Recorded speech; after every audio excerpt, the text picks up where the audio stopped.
Just don't forget it.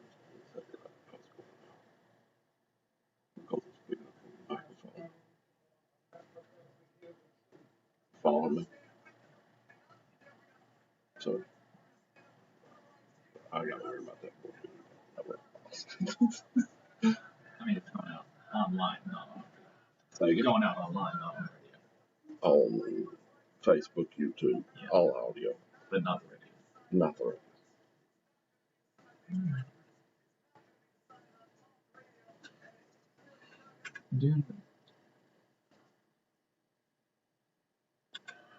During the breaks, why don't you do the obit idem?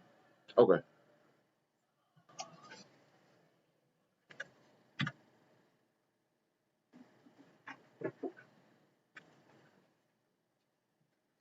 Good morning, Tennessee Valley. This is the Valley Labor Report. My name is Jacob Morrison, here with my co-host and fellow agitator, David Story. It is Saturday, August 15th, 2020, and we are broadcasting live online and on the radio on WVNN in the Huntsville, Decatur, Athens listening area from Athens, Alabama. A recording of the program will play tomorrow, Sunday, August 16th, 2020, on the great WGOL in Russelville, Alabama. Today, we're talking to Zach Hyden, an anarchist in Montgomery, about his work starting the Automotive Free Clinic. We'll be talking about the use and abuse of people for narratives, the post office, draining the swamp, taking your calls, and more on today's Valley Labor Report. So thanks for tuning in, folks. We appreciate your time. If you want to see what we're up to throughout the week and get our snide quips about the news of the day, then you should follow us on social media. We're on Facebook at facebook.com/Valley Labor Report. We're on Twitter at Labor Reporters. I'm on Twitter at JacobM_AL. David is on Twitter at Radical Unionist. And if you missed part of the show and want to go back and watch it later, you can search YouTube for The Valley Labor Report and subscribe to our channel. You can go back and watch the full show there, and we also clip segments and release it throughout the week.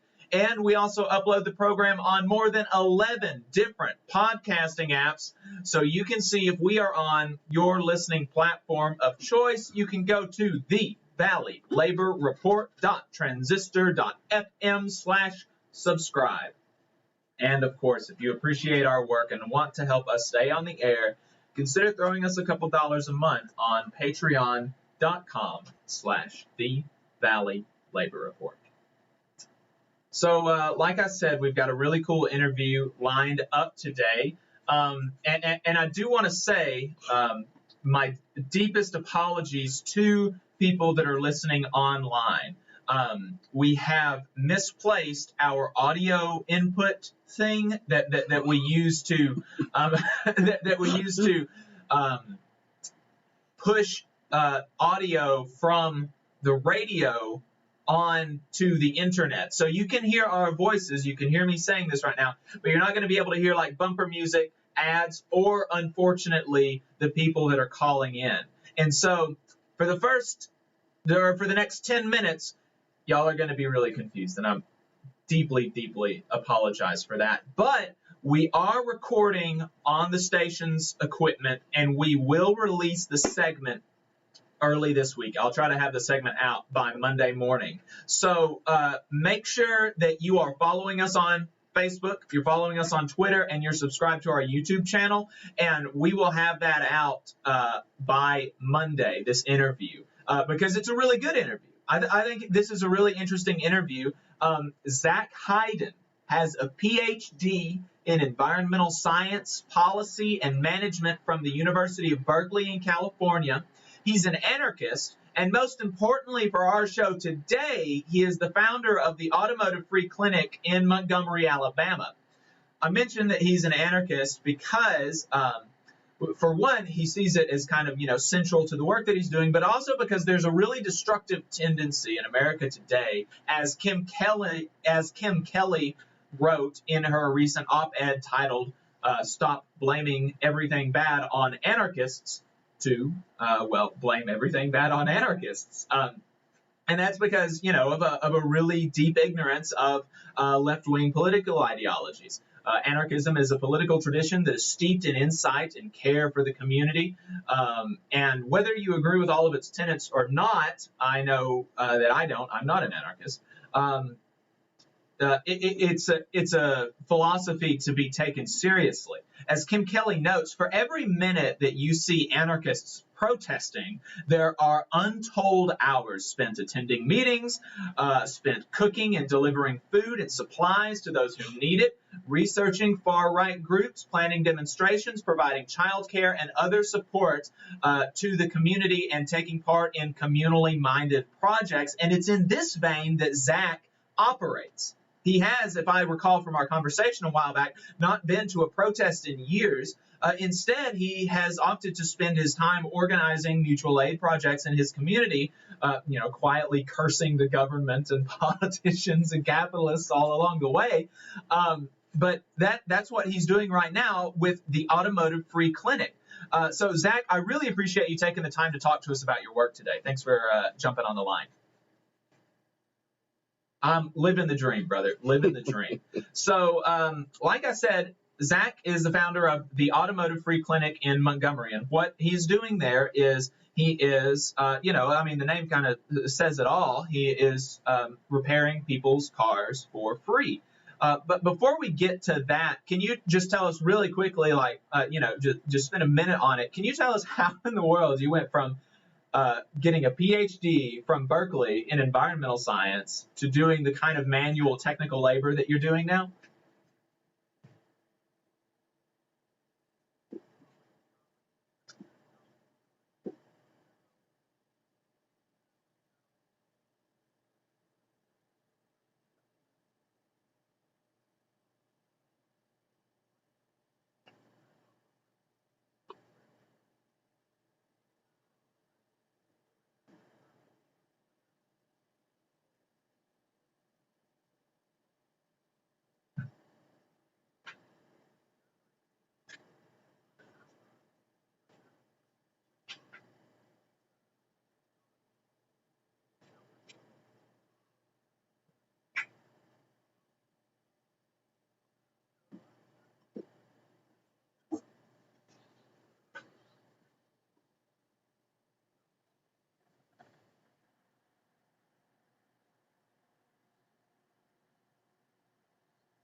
Okay, so and so you got the idea for the Automotive Free Clinic from kind of your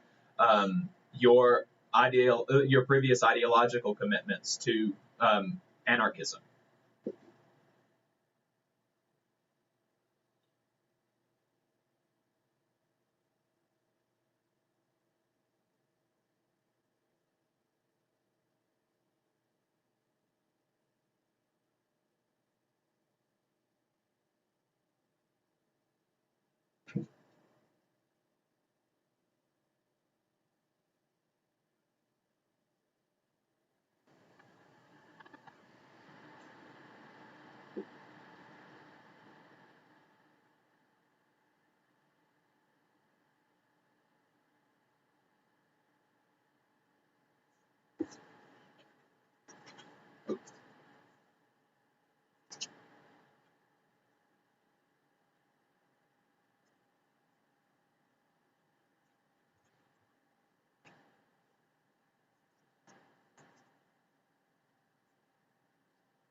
Right.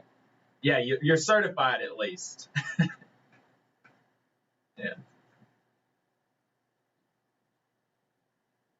Hmm.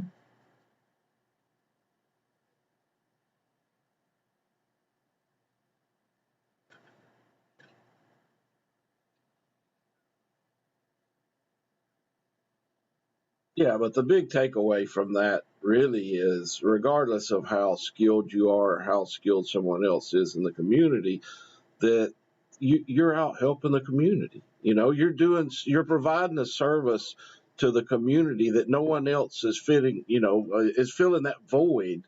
At which there's a lot of technicians out there that are making decent money, serving the community, but you're doing it out of the kindness of your heart, out of, in the spirit of mutual aid.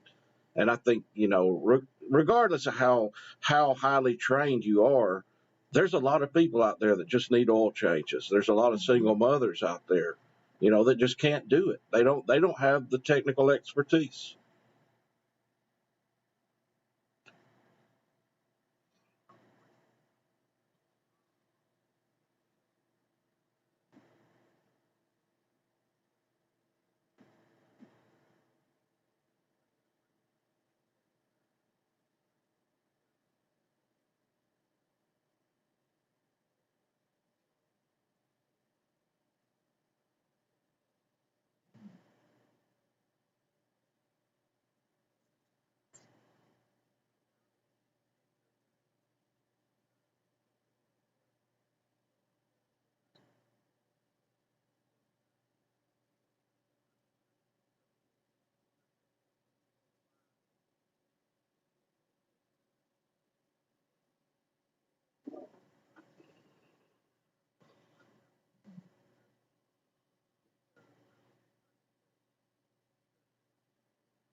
Yep.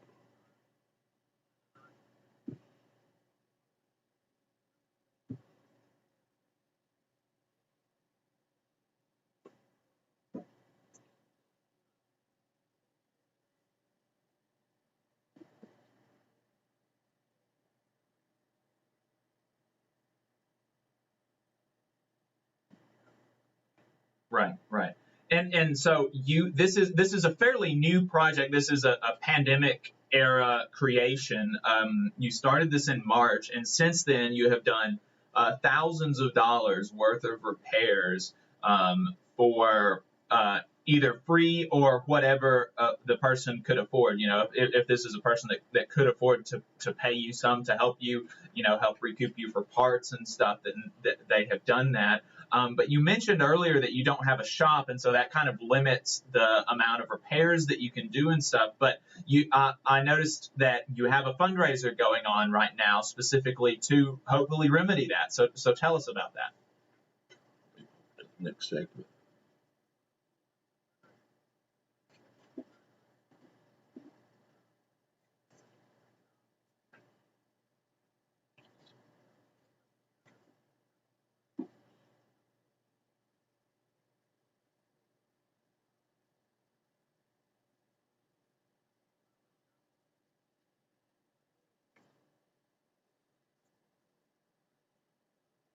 Right.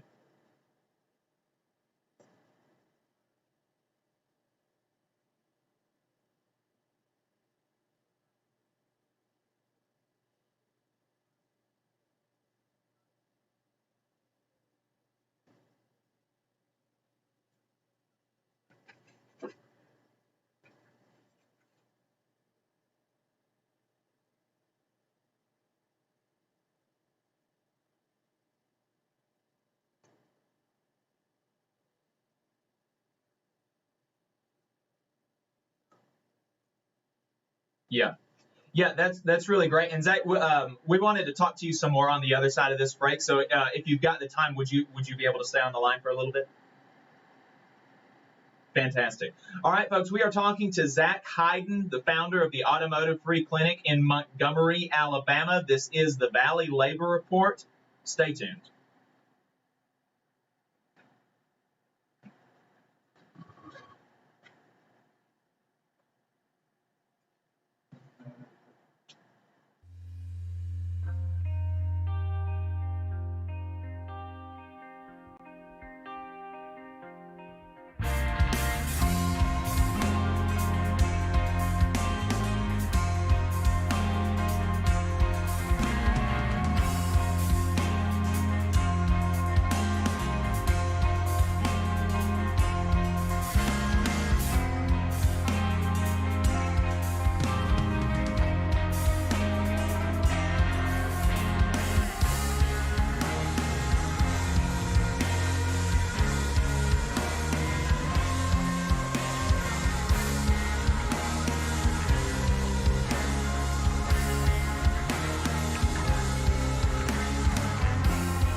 And to folks listening online, again, apologies. You're not going to be able to hear Zach talking. We forgot some equipment that's necessary to get audio from the phone to the internet.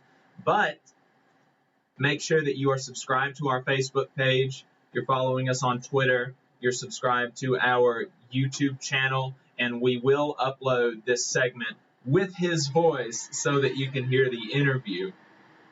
Because this is a really cool interview. He's doing some really cool stuff down in Montgomery. So when we left off, Zach, you were talking about your fundraiser that you've got. So can you just talk to us a little bit more about? I noticed that you had a matching donor. Tell us about that.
Right.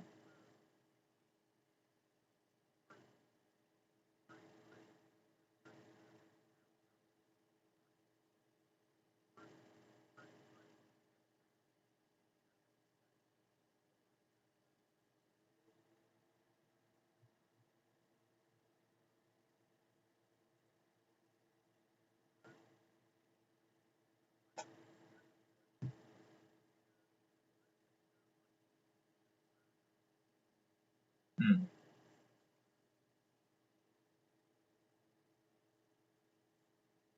Right.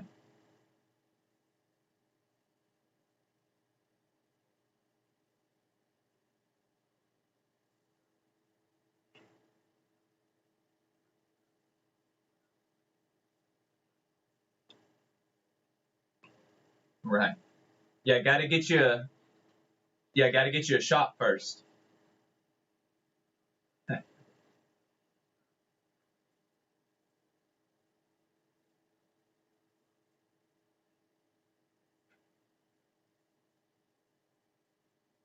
Zach, I think it's important. You touched on it a little bit earlier, but I think it's important to point out to everybody listening.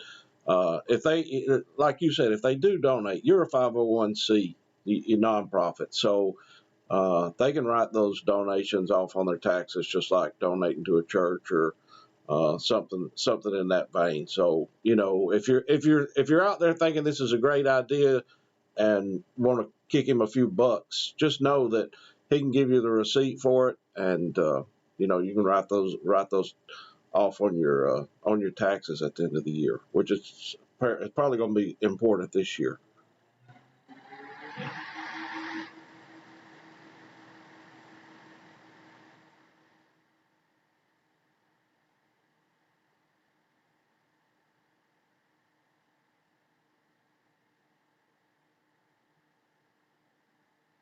Right.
Exactly.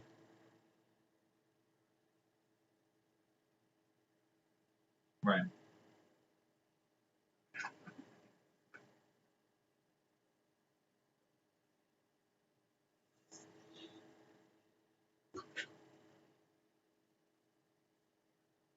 Right. Zach. Right. Yeah. Zach, I appreciate you taking the time to talk to us today. You've got some really good stuff going on down there. If folks want to donate, they can find you on Facebook at Zach Silverman Hyden to donate to the fundraiser that has a matching donor. And like I said, brother, thanks so much for talking to us today. Yes, sir. You too. Stay tuned, folks. This is the Valley Labor Report.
Good morning, Tennessee Valley. This is the Valley Labor Report.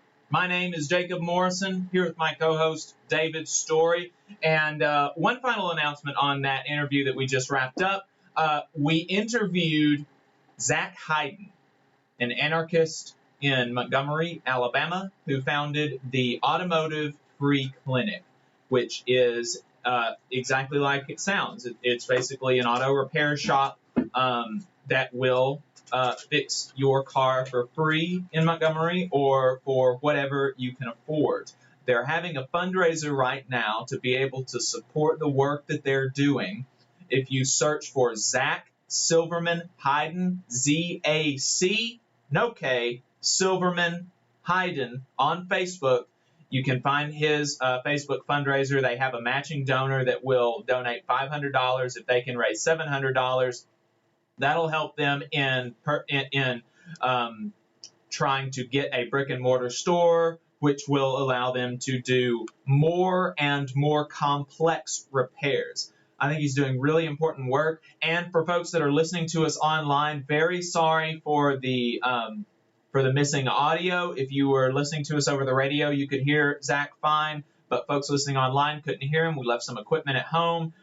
But we are recording the show on the station's equipment, and we will upload the interview early this week. So make sure that you are subscribed to the Valley Labor Report on YouTube. You're following us on Facebook, and you are following us on Twitter so that you get the notification once we upload that interview. It's a really good interview. I really enjoyed it. I really appreciate him coming to talk to us. It means a lot. He's doing some good work.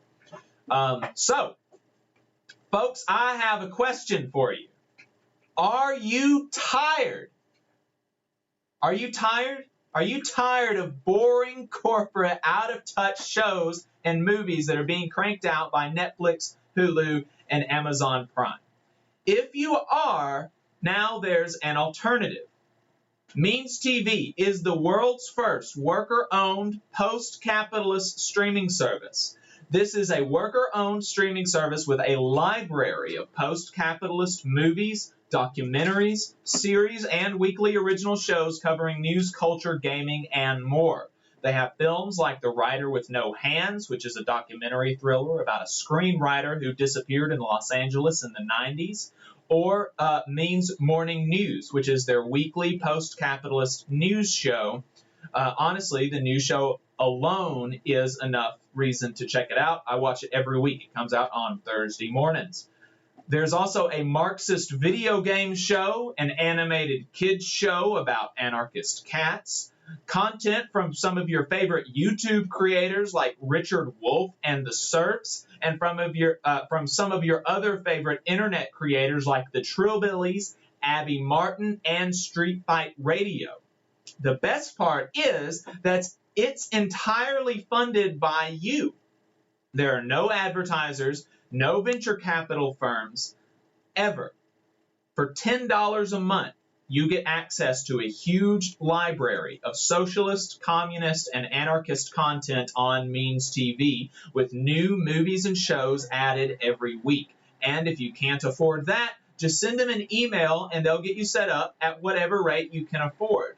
It's an incredible lineup of content, and now more than ever, it's vital to support media that reflects and empowers working people. So check out Means TV by going to means.tv on your web browser or download their app on iOS, Android, and Roku. Support entertainment for the 99%. Check out Means TV today, and when you do, use code ValleyLabor. That is one word, Valley Labor, at checkout for 50% off.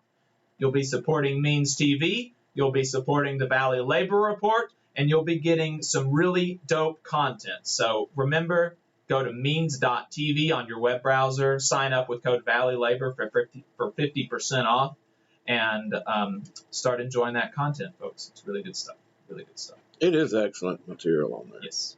There's some great material. Union Time. If you haven't seen Union Time, awesome show. Yeah, Union Time is a documentary about the Union campaign at Smithfield, which is a meatpacking plant in North Carolina.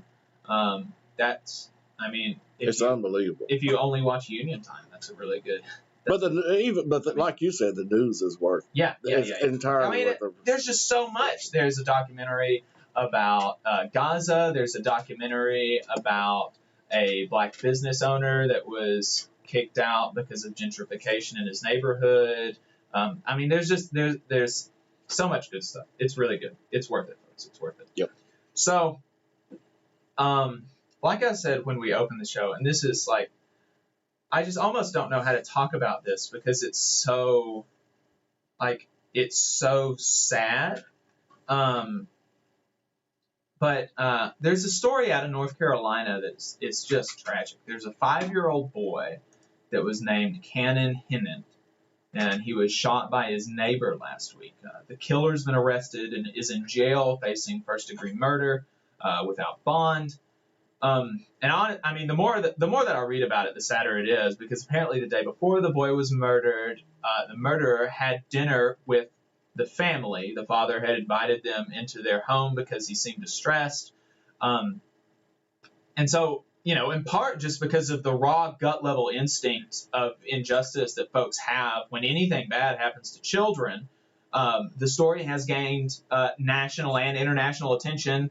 A GoFundMe has been set up for the family, presumably to cover, funeral expenses and stuff like that. And it's raised like $300,000, which is much more than the initial goal of $5,000. And that is great. Yep. I mean, God be with them. This is terrible situation. It's a terrible situation. I cannot I mean, I've got I've got nieces and nephews, or basically I don't have blood nieces or nephews, but they may as well be. I love them, and that are about that age, and I cannot imagine the pain that these folks are feeling. It's just a terrible situation. And so that's part of the reason that it's gained that this big attention, that much attention, because anytime something happens to kids, these innocent, pure creatures, it's just. It really riles up a gut sense of injustice. Why is the world like this? But unfortunately, another reason that the story has gained steam is because the killer was black and the boy was white. And so the story is being shared around conservative type pages with statements like, where are his hashtags, where is justice for Cannon, where are his marches, et cetera, putting justice for this little boy in opposition to justice for victims of police violence like George Floyd, Breonna Taylor, etc. I mean, it's just, it's political. It's just so vile. I think the boy's mother has come out against the boy's death being used in this way. And you'll notice, right, this is never the case for victims of police brutality, right? When you have victims like George Floyd, like Breonna Taylor, like Philando Castile, justice for these victims, change in the system to make it so that more victims are not created in the future. This is never placed in opposition to any other victim or any other initiative for justice. Right. When people talk about justice for George Floyd or justice for Breonna Taylor, that's the standalone. Yeah, it's not thing, in a vacuum. Right? It's not in opposition to any other justice movement or anything like that. And in fact, Black Lives Matter groups have championed victims of police brutality that are not black. Daniel Shaver was a white man brutally murdered by police in Arizona. Daniel Shaver's murder is honestly more, I found it more disturbing than the murder of George Floyd, which, I don't even know. That feels gross to say because you're comparing both of it. But it's really, if you look up Daniel Shaver, the murder was disgusting. Just disgusting. And I do not believe that cop is in prison. But like with this boy, conservative media outlets used his death as they're using cannons to gin up an us versus them storm. But Black Lives Matter activists and others were sharing these stories in attempts to get justice for this man's family. And this is the difference between these narratives, right? And it's important. Black Lives Matter is a movement out for justice for victims of police brutality and for victims of systemic oppression specifically. these conservative fearmongers take the lives of these innocent folks to gin up division, despite the fact that no one believes in anything other than justice for this boy and his family. Additionally, it's important to point out that to the extent that justice can be given, which of course it never can be fully, everything is being done to make it right. The murderer is in jail without bond. He was immediately caught. The family will not have to pay for any medical bills or anything, but Breonna Taylor's murderers are out free. Accomplices to George Floyd's murder, out on bail. The police union president's still fighting for their jobs, folks. That's why.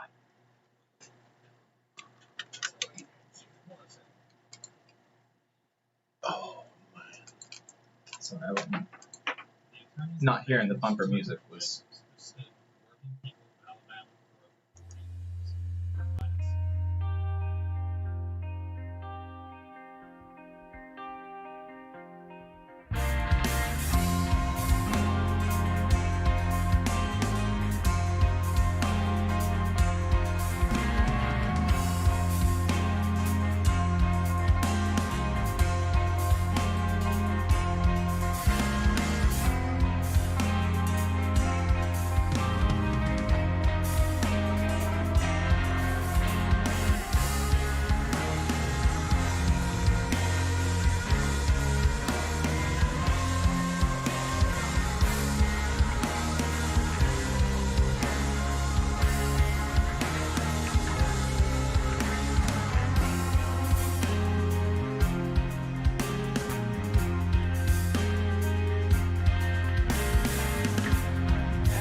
everything is being done to make it right. The murderer's in jail without bond.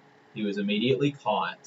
The family is not going to have to pay for any medical bills or the funeral, and it looks like they're going to have a decent amount left over afterwards. And like, man, that is great. I mean, that is fantastic. Like I said, Breonna Taylor's murderers, they're out free. The accomplices to George Floyd's murder, they're out on bail. Their police union president is still fighting for their jobs. That list, the list of killer cops that are out free, or that I could list that for the rest of the show. They're roaming a license, and sometimes they still have a cop job. They still have a license to kill. And there are entire organizations and systems that are designed specifically to protect them from any accountability. Oftentimes, when a police officer is found to be in abuse of his power, they'll get fired from one precinct and go work in another. I mean, there is no accountability for these folks.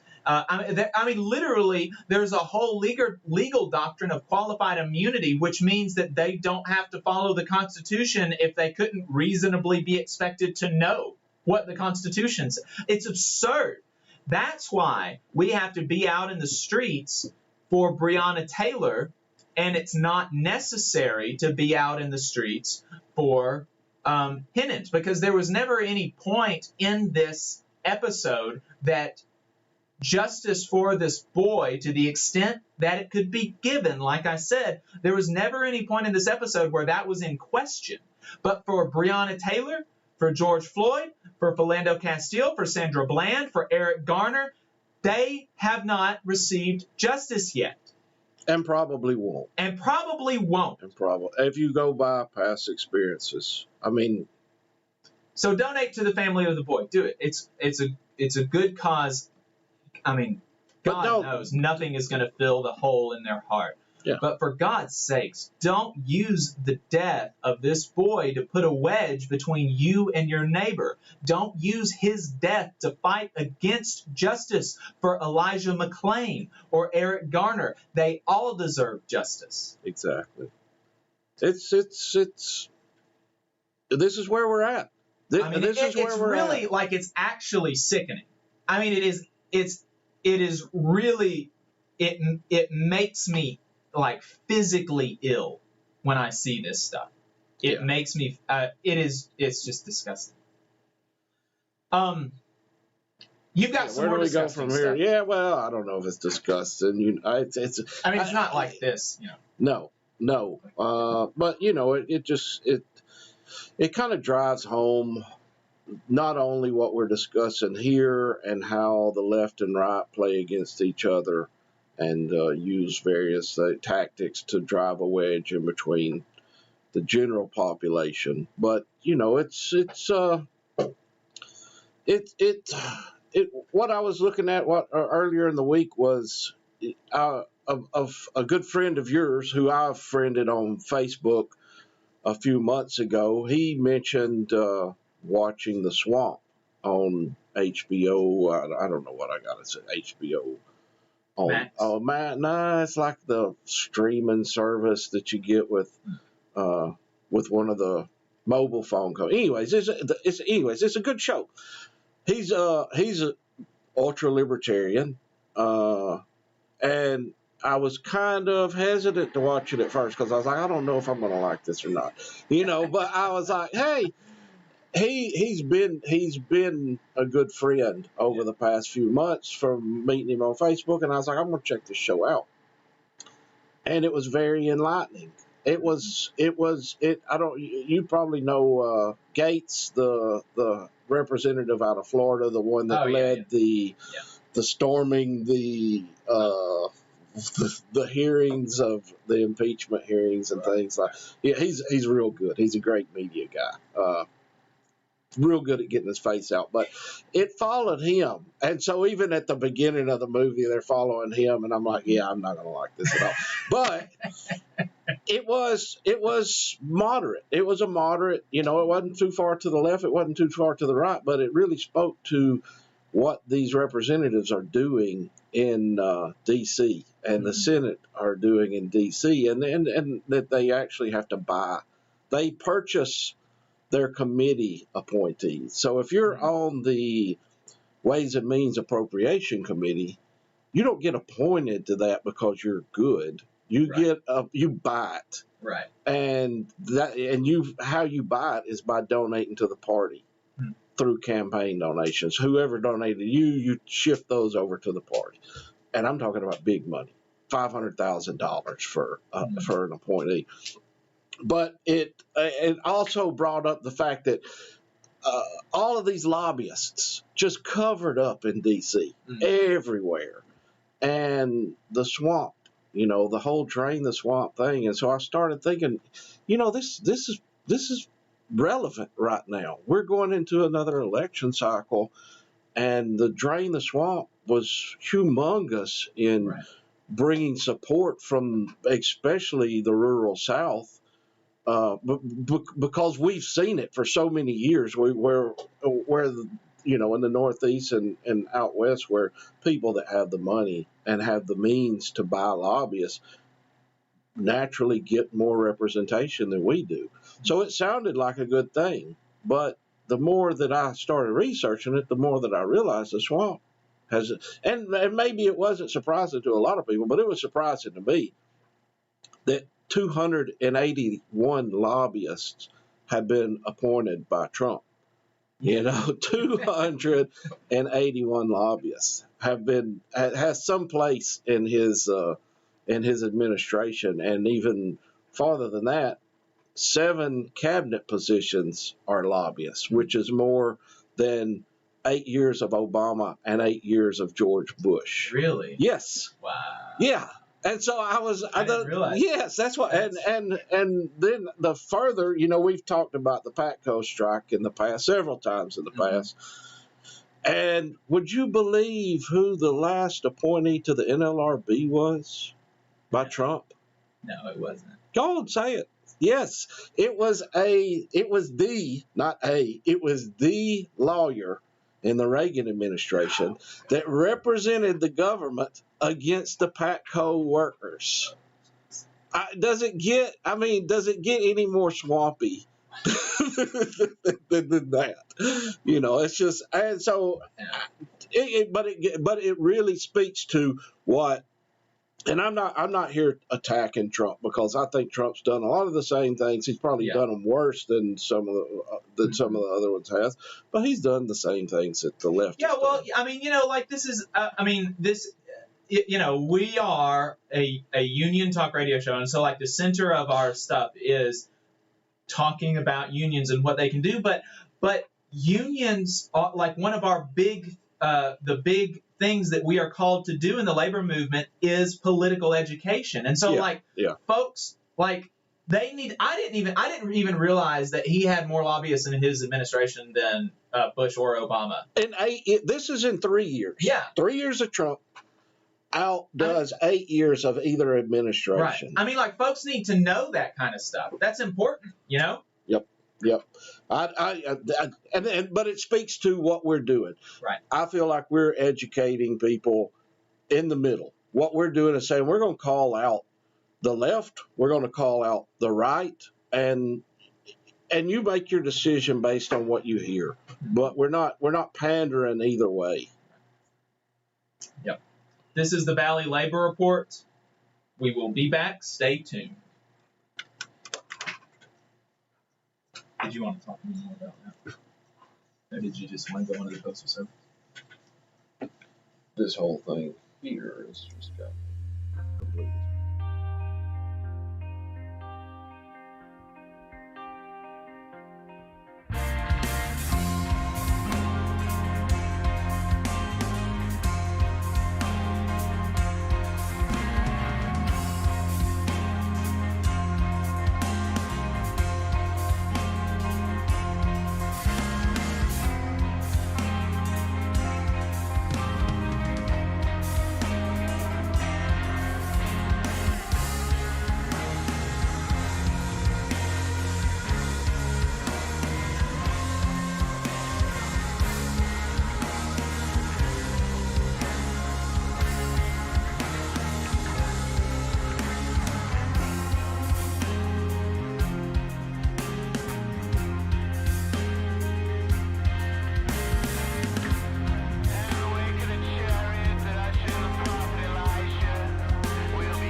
Good morning and welcome back to the Valley Labor Report.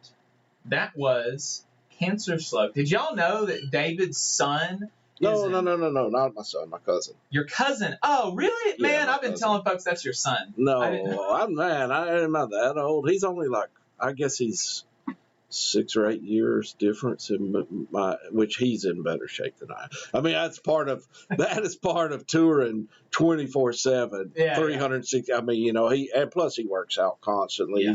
Dude is ripped. Like, yeah. I wouldn't want to. Folks think, oh man, the Dixie Prole guys. Oh, Nelson was like, oh, David, you don't want to meet David in a back alley. You don't want to meet Alex in a back alley. Yeah. Well, I'm not even gonna go there. He's a good guy though. He's he's one of the and that's funny. Not to go off on a tangent, but it's funny that Nelson said that about me, and you've known me. I'm a big teddy bear. Oh yeah. But and Alex is the same way. He's got this persona of pure evil. Right. But he'll give you the shirt off his back. He'll walk a mile without shoes, to help somebody else. Yeah. So it just goes to show you this persona that people exemplify. Well, man, that's crazy. I've been telling everybody that he was your son. Yeah. Thank God I'm not that old. Yeah, I'm getting there. Well, David's cousin is an international superstar. Yeah. The lead singer of Cancer Slug. And Doyle. And Doyle. Yeah, which is, Didn't know that? Throw off of the Misfits. Very cool. Yeah. I mean, he's well known in the punk scene, but the punk scene's not really that big here in Huntsville. Right. So, folks, the deal with the Postal Service is getting bad. It's getting real bad, folks. I'm currently in talks with the president of the Alabama Council of the American Postal Workers Union. His name is Shelton Thomas. We're going to bring him on the show and talk about it sometime. But he's a very busy man. As you can imagine right now. Yeah, he works full time. I mean, as we all do. As we all do. As all labor activists do. Yeah, and then on top of working full time, he represents tens of thousands of postal workers, and of course that takes up a lot of time. And he's one of the nicest guys you'll ever meet. Nicest guys you will ever meet. That is absolutely right. But he's not paid for that second thing. He's not paid for the representing tens of thousands of postal workers. No. He's the president of the Huntsville APWU Local 359, and he's the president of the state APWU, and he doesn't get like a dime of that. And somebody tweeted this out at us, and we're like, this has been like a month ago, and I'm just going to riff on that for a second. But somebody tweeted this stupid article at us about how union bosses take people's union dues and they make more than CEOs. Typical. And that is a bunch of BS. Like, yeah, there are some people in the labor movement that are overcompensated, maybe. Like, who? I mean, who? There's the. I mean, here's the thing. About this. I've talked about this ad nauseum with people. Right. My international president, with 600,000 members, is making roughly 200. I mean, I would have to go back and look at the real numbers. Is making roughly $200,000 a year. What other CEO in the nation has 600,000 employees and is going to make $200,000 a year? It's now granted that is a lot of money for a working class person, but guess what? He was duly elected. Yes. He wasn't appointed by some union boss. These folks are off the shop floor. Right. I have the opportunity to be the international president if I wanted to run in my election. Yeah. Yeah. I mean, it's like that article that this person tweeted out at us. I think the most highly, and this says something, right? The most highly compensated union president was like he made $700,000. And that's probably not. That's probably because here's where they get that information. They get it from the Department of Labor, which is where you have to report every penny that goes to. So, for example, I'm on the Department of Labor for the state council and for the local. What that don't take into account is the reimbursements. My hotel reimbursements that I pay out of my pocket and they send me back. rental car reimbursements. So they say this is total cumulative compensation, but the fact of the matter is 75% of that or greater is reimbursements on hotel rooms. Yeah. Yeah, I mean, it's so silly. Like, the labor movement is full of selfless people who don't make a dime in How much have you made this past year? Nothing. Exactly. How much work? How much have you paid? How much? Don't ask me how much I've paid. I'm just a union member, and I'm the secretary treasurer for the labor council here. I don't have nearly as much. You are the president of a local union in Decatur and the secretary treasurer for the state council. Machinists representing 15,000 workers. Roughly 18,000. Yeah. How much have you made this past year? In compensation for hours worked. I don't think I've gotten reimbursed for anything this year. Yeah. Last year, probably 5,000 to 6,000 in hotel reimbursements, rental car reimbursements, and per diem.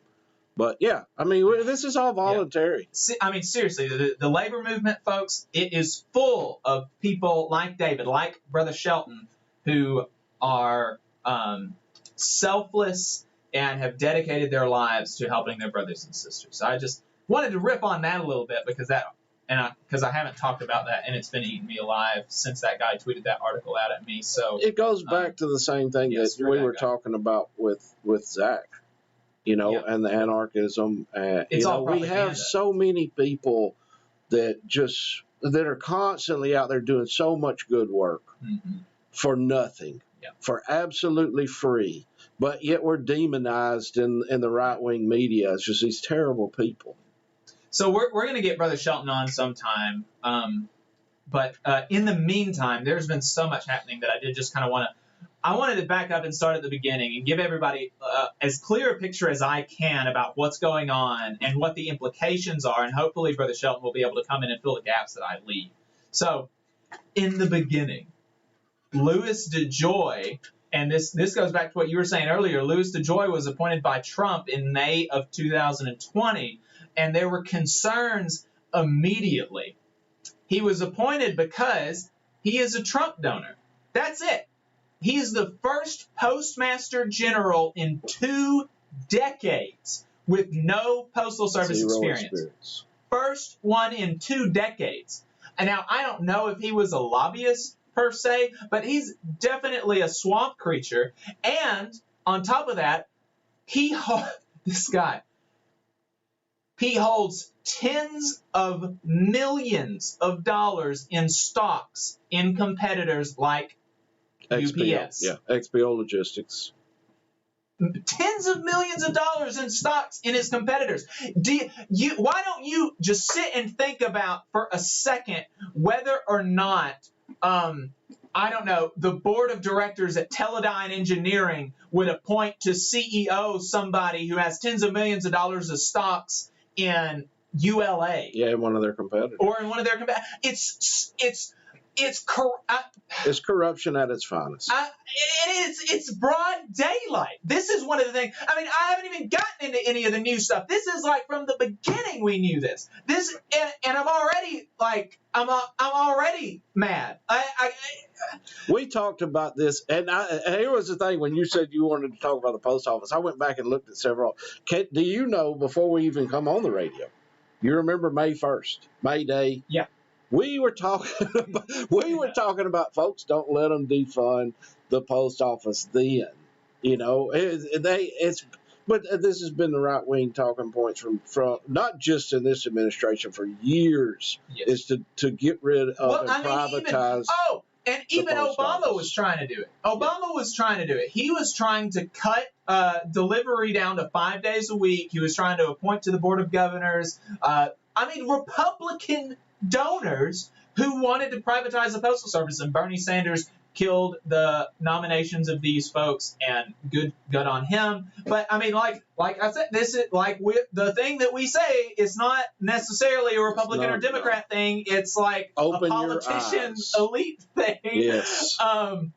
It's all come back to the money. Yeah. So this has been apparent from the beginning. Louis DeJoy is a corrupt businessman who is out to make a profit for himself and his buddies, not to make the U.S. Postal Service better for you or the workers. So, I haven't even gotten to anything yet. So, but immediately changes began, and it started with ending overtime and extra trips to make sure that mail is delivered. This was especially harmful during the pandemic because so many, like tens of thousands of postal workers across the country have had to call out sick because they had the coronavirus or because they were in touch with somebody that had the coronavirus and they had to quarantine. And so, like, in the middle of the largest postal worker shortage, probably in the Postal Service's history. Yeah. In the middle of that, this guy comes in and he says, no more overtime. Let's cut overtime. Let's cut overtime. No more extra trips. It's insane. On August 7th, he reassigned or displaced 23 USPS officials. 23 top executives and 2 with day-to-day responsibilities in the day-to-day operations. These are people with decades of experience in the Postal Service, and he has thrown away all their experience. He's thrown away all of that, and he's put in new people. He has confirmed reports of mail delays due to these actions that he claims are unintended consequences of policies meant to improve the service. But just think about it for just a second and don't be a Trump boot-licking stooge. Just think about it for just literally 2 seconds. How does it help improve the service to end overtime where you have the largest postal worker shortage probably in the Postal Service's history? Tell me how that's going to improve the service. Where's all the constitutionalists at? Where are the constitutionalists at, Jacob? It is the one government service that is actually spelled out in the Constitution, and yet nobody's standing up and saying, what about the Constitution? What about the Constitution? No, they don't care about it. Most recently and most blatantly, we have seen mail sorting machines removed and decommissioned all over the country and mail drop boxes removed from the streets in Oregon. You know, those blue boxes that you drop mail in. 15% of the inventory of sorting machines of the entire Postal Service has been decommissioned. How does it help improve the service to decommission the sorting machines? This represents a reduction in sorting capacity of 21.4 million pieces of mail per hour. But they can't do the mail-in voting. What did Trump say earlier this week? Hey, if we don't give them any money, then we ain't got to worry about the mail-in voting. Seriously, just take a step back. I know we've got conservatives in the audience, and I know that, man, y'all love Trump. You're on that Trump train. But folks, this Louis DeJoy guy, he is a snake. He's killing us. He's killing the Postal Service so that he can make himself richer. I'm begging you to open your eyes. We'll be right back, folks. You're listening to the Valley Labor Report on 92.5 FM WVNN. Well, you just drop me out there. Yeah, I was trying to do it.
So the question then is, and David is stepping on my toes. Yeah, I apologize. No, I don't know, care. No.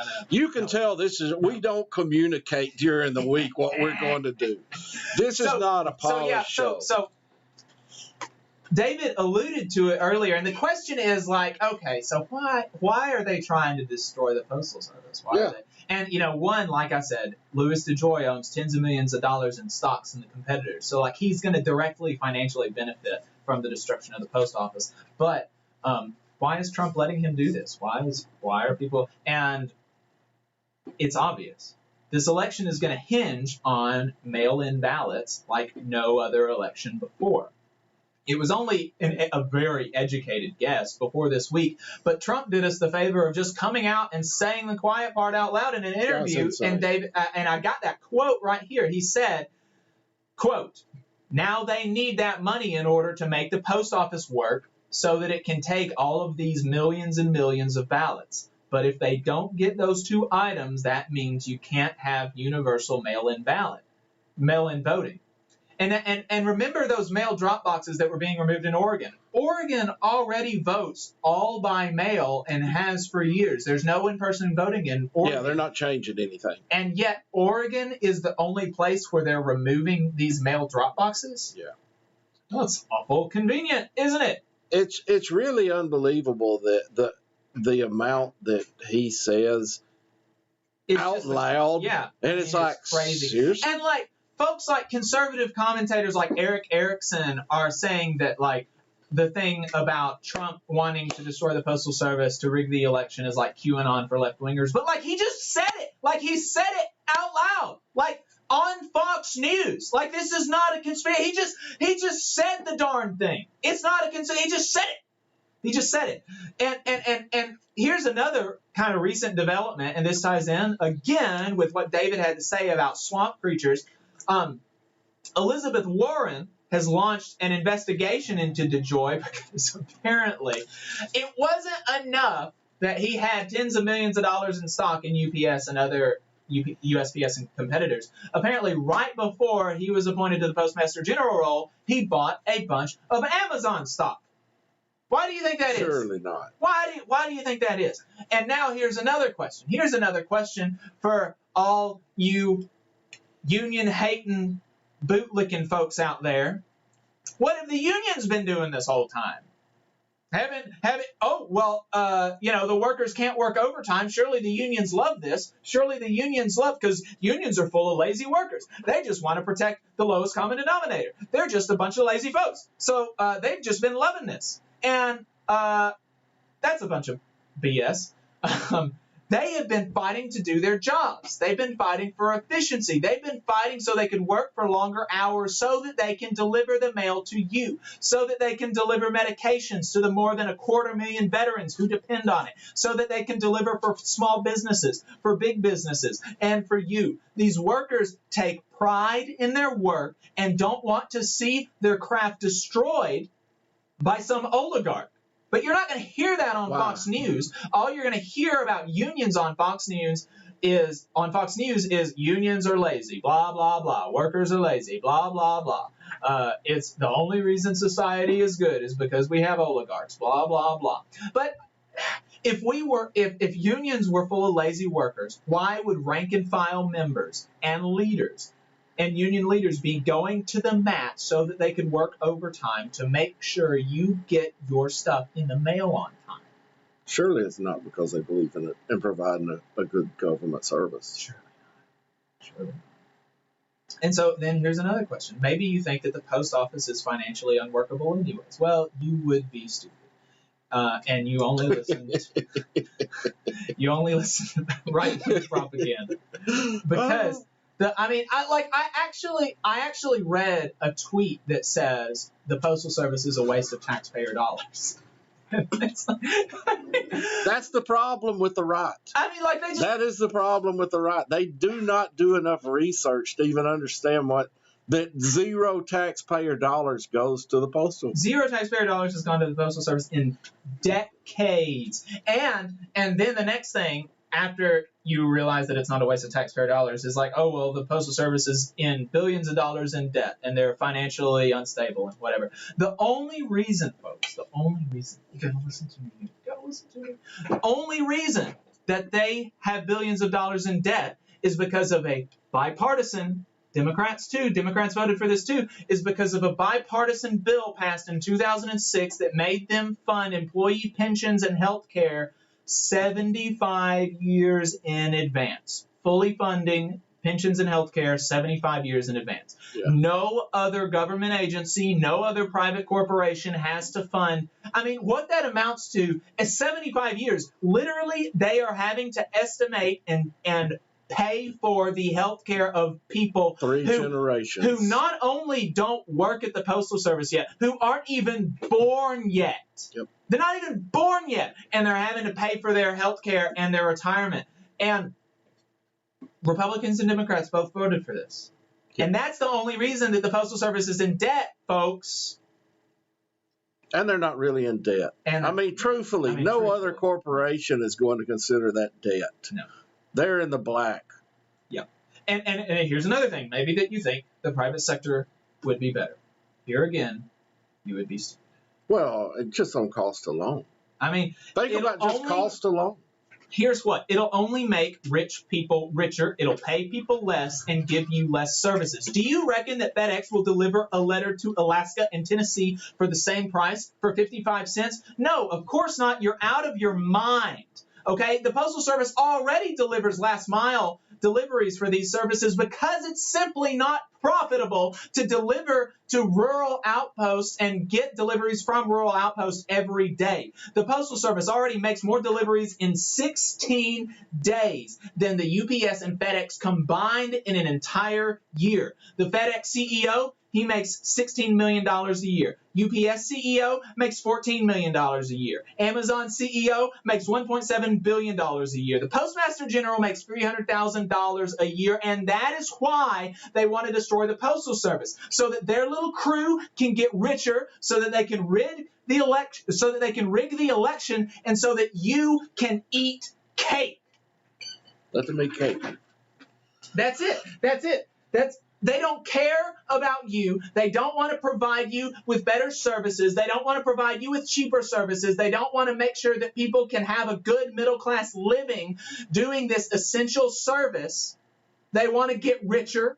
They want to make sure that they can stay in power by whatever means necessary. People be damned. That is the grift. That's the grift. This has been the Valley Labor Report. We will see you next week.